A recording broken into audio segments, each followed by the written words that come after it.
కార్యదర్శి ధనలక్ష్మి గారి ఆశీస్సుకి న్యాయమైన డిమాండ్ల పరిష్కారం చేయాలి.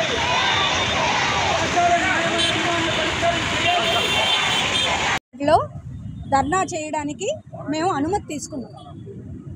ముందు అనుమతి ఇచ్చారు, చివరి నిమిషంలో అనుమతిని క్యాన్సిల్ చేశారు. ఎక్కడ పడితే అక్కడ ఆశాలను అరెస్టులు చేశారు. ఇళ్లలో ఉంటే హౌస్ అరెస్టులు. రాత్రంతా మహిళా పోలీసు ఇంటి దగ్గరే ఉంటారు, కానిస్టేబుల్ ఇంటి దగ్గరే ఉంటారు, ఇంటి బయటే ఉంటారు. చాలా హెరాస్ చేస్తున్నారు. అలాగే అర్ధరాత్రి ఆశాలని పోలీస్ స్టేషన్లో ఉంచారు. తిండి తిప్పలు లేవు. జాస్ ప్రోగ్రామ్, జగనన్న ఆరోగ్య సురక్ష ప్రోగ్రామ్ జరిగితే అక్కడ ఆశాలను అరెస్టులు చేశారు. ఇమ్యునైజేషన్లో ఉంటే ఆశాలను అరెస్టులు చేశారు. పోలీస్ స్టేషన్ దగ్గర తీసుకెళ్లి అక్రమంగా నిర్బంధించారు.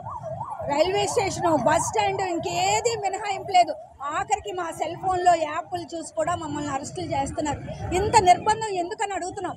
నిన్న రాత్రి మా రాష్ట్ర ప్రధాన కార్యదర్శి ధనలక్ష్మి, అధ్యక్షురాలు పోసమ్మ, కోశాధికారి కమల్ గారిని ముగ్గురిని చర్చలకని కమిషనర్ పిలిచి కమిషనర్ ఆఫీసులోనే అరెస్టులు చేయించారు.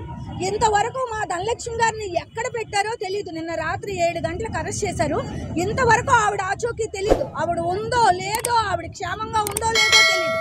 ఇన్ని బాధలు పడి విజయవాడ వెళ్తే వాళ్ళందరినీ తీసుకెళ్లి మచిలీపట్నం అవతల ఉన్న పోలీస్ క్యాంపుకి తరలిస్తున్నారు. మచిలీపట్నం అవతల అంటే 2 గంటల ప్రయాణం. ఎవరిని తిన్నివ్వట్లేదు, తాగనివ్వట్లేదు, ఒక టీ ఇవ్వట్లేదు, టిఫిన్ పెట్టట్లేదు, భోజనం చేయనివ్వట్లేదు, పడుకోనివ్వట్లేదు.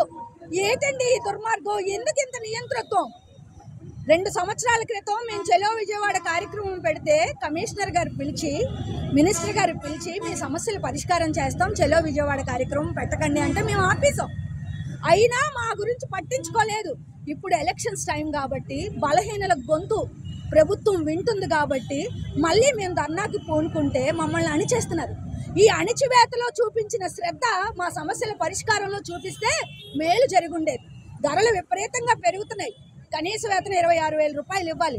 కోవిడ్లో ఆశా వర్కర్స్ చనిపోయారు, వాళ్ళకి నష్టపరిహారం చెల్లించాలి. అలాగే ఆశా వర్కర్స్ది ఫీల్డ్ డ్యూటీ, వాళ్ళు ప్రమాదాలకు గురవుతున్నారు. ఆరోగ్యశ్రీలో ఆపరేషన్ అయితే అయ్యింది, లేకపోతే లేదు. వాళ్ళకి ఎటువంటి నష్టపరిహారం గవర్నమెంట్ చేయట్లేదు. ప్రమాద బీమా సౌకర్యం లేదు. CHWని ఆశాలుగా ప్రమోట్ చేయటం లేదు. విపరీతమైన పని భారం.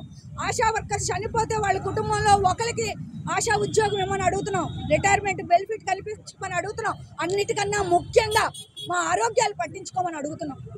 కాబట్టి ప్రభుత్వం ఇప్పటికైనా మాతో చర్చలు జరపండి. ఈ నియంతృత్వాన్ని ఆపండి. నియంతృత్వంగా వ్యవహరించిన వాళ్ళు ఎవ్వరూ చరిత్రలో మిగలలేదు. మీకన్నా గొప్పోళ్ళైన వాళ్ళే కాలగర్భంలో కలిసిపోయారు.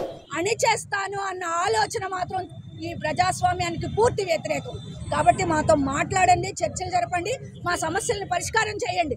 లేదు, కాదు, కూడదు, అణిచేస్తాను అంటే మాత్రం మీ ప్రభుత్వానికి నూకలు ఉండమని చెప్పి హెచ్చరిస్తున్నాం.